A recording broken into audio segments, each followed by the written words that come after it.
எரியும் பாலைவனம், கடுமையான வெயில். அந்த விதை வெளியே வர முயன்றது.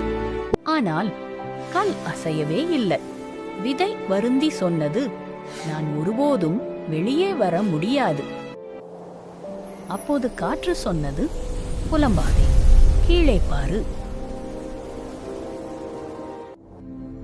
விதை தனது திசையை மாற்றியது. மேலே அல்ல, கீழே வளரத் தொடங்கியது. பூமிக்கு அடியில் உள்ள நீரைத் தொடும் வேர்கள், ஒளிரும் நீல நீரின் விளைவு ஒரு சக்தி வாய்ந்த தருணம். வலுவான வேர்களுடன் மீண்டும் மண்ணை பிளந்து கொண்டு மேல் நோக்கி வளரும் விதை.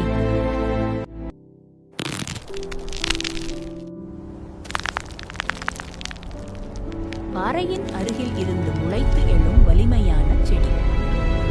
பல நாட்கள் கழித்து அதே விதை ஒரு வலுவான மரமாக வளர்ந்தது. ஒரு நாள் பெரிய புயல் வந்தது. சிறிய செடிகள் எல்லாம் விழுந்துவிட்டன. ஆனா அந்த மரம் மட்டும் நின்றது. ஏன் தெரியுமா? அதன் வேர்கள் மிகவும் ஆழமாக இருந்தது.